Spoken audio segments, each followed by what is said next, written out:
मंगलवार को investment summit meet हुई और इसमें डीडवाना जिले के लिए 372 से ज़्यादा एमओयू पर साइन किए गए, जिनमें से जिले भर में लगभग 3800 करोड़ रुपए का निवेश होगा और इस निवेश से लगभग 35,000 लोगों को प्रत्यक्ष रूप से रोजगार मिलेंगे।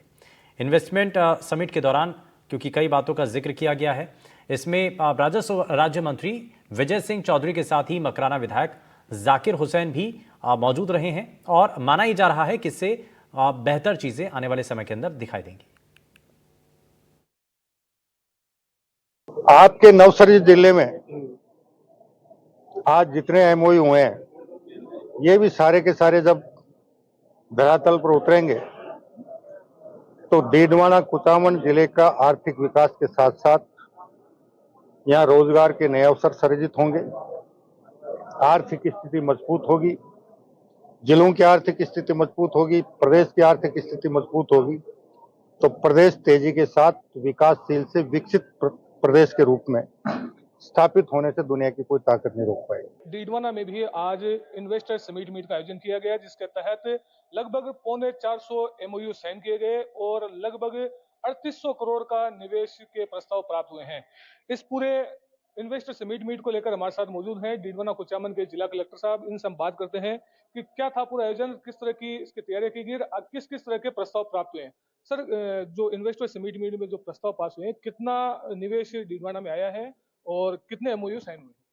आज आपको जो एमओयू साइन हुए 372 एमओयू कल साइन हो चुके थे। आज मौके पे 17 एमओयू साइन हुए, जो 917 करोड़ के प्रस्ताव हमको आज समिट के दौरान ही प्राप्त हुए हैं। और इसको जो आप लोगों ने देखा होगा किस तरह से इन्वेस्टर्स में एक उत्साह है और एक माहौल है, और ये जिले में निश्चित रूप से आने वाले समय में औद्योगिक क्रांति आएगी।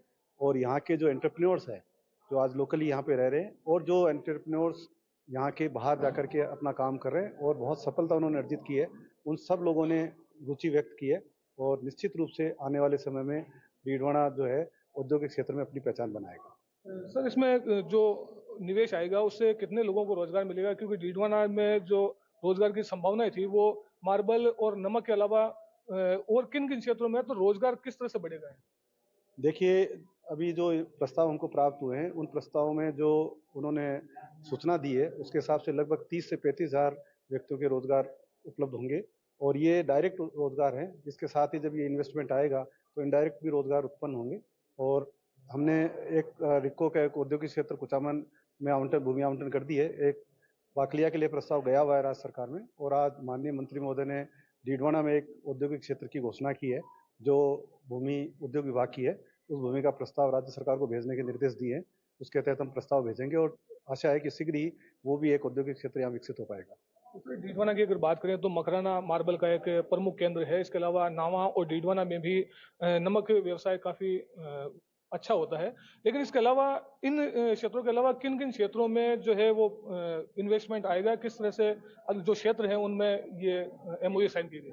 शिक्षा, मेडिकल और अन्य क्षेत्रों में भी बहुत सारे प्रस्ताव प्राप्त हुए, और अन्य औद्योगिक इकाइयां, जो फूड प्रोसेसिंग इकाइयों के, डेयरी के भी प्रस्ताव हमको बहुत बड़ी मात्रा में मिले हैं।